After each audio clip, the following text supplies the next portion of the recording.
Swimmer's hovers are a wonderful tool, but they are a very complex, multi-joint isometric movement path. So sometimes it's nice to go in and just work, teach each of the individual joints, and then put it together. So number one, we're going to go into thorax, which is thoracic spine and rib cage. Then we're going to go into our shoulder blades, so scapulothoracic joint. Then our shoulder joint, glenohumeral, those three. A lot of the extension that we need in our swimmer's hover comes from our thoracic spine. So let's start in prisoner position, elbows back, because that's going to be great for our swimmer's hover. And let's go through our torso cars. So first, flexing, and remember, segmentally, you're curling down, starting at the top, rolling through to the bottom. Lock that in. Rotate to the right maximally, elbows back.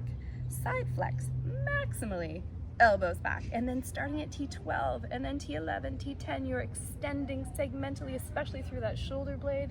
Come up through midline, make sure those elbows are back, make sure your rib cage didn't pop, good. Up and over into left side flexion maximally, rotation maximally, elbows back.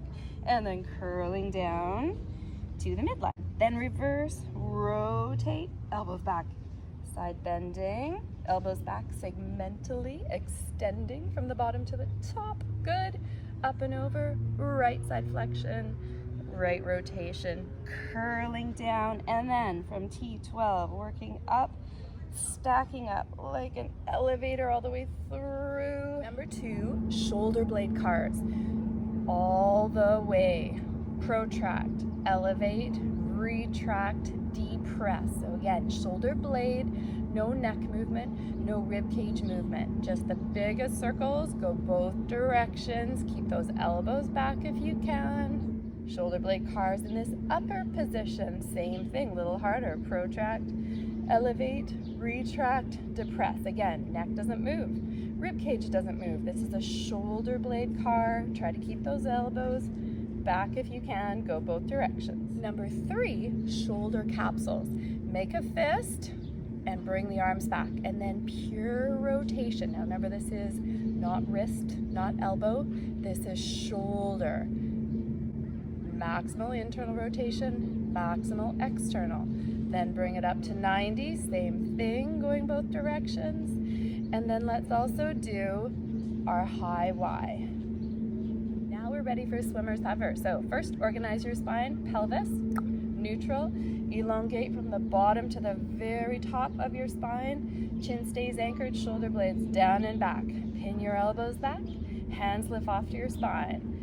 Out into your low Y, external rotation, thumbs turn up, scraping that back wall up to our high Y, hinging in, do not touch your head, your hair, anything, and then rest your hands down. Check your shoulder blades, check your neck, pin the elbows back, hinge out, turn the thumbs down, scrape that back wall, down to your low Y, hinging in, don't touch your back, check your neck, check your chin, check your ribs, check your pelvis, and release. That should feel a little smoother, a little cleaner, because you've gone in, taught your brain about each of those components, thorax, shoulder blades, shoulder, that go into your complex swimmer's hover.